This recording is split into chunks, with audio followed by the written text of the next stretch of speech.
গৌরবের কোর্টে ১০০ বছর এই স্লোগানে নওগাঁ টেনিস ক্লাবের শতবর্ষ উদযাপন উপলক্ষে নওগাঁয় জেলা প্রশাসক টেনিস টুর্নামেন্টের উদ্বোধন করা হয়েছে। নওগাঁ থেকে সুবীর দাসের প্রতিবেদনে দেখুন বিস্তারিত।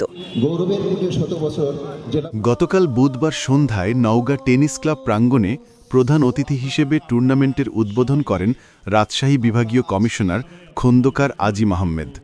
উদ্বোধনী অনুষ্ঠানে টেনিস ক্লাবের সভাপতি ও জেলা প্রশাসক মোহাম্মদ আব্দুল আউয়ালের সভাপতিত্বে বক্তব্য রাখেন এবং অতিরিক্ত জেলা প্রশাসক ও টুর্নামেন্টের আহ্বায়ক সাদিয়া আফরিন, টেনিস ক্লাবের সাধারণ সম্পাদক তারিফ মোহাম্মদ আপন বক্তব্য রাখেন।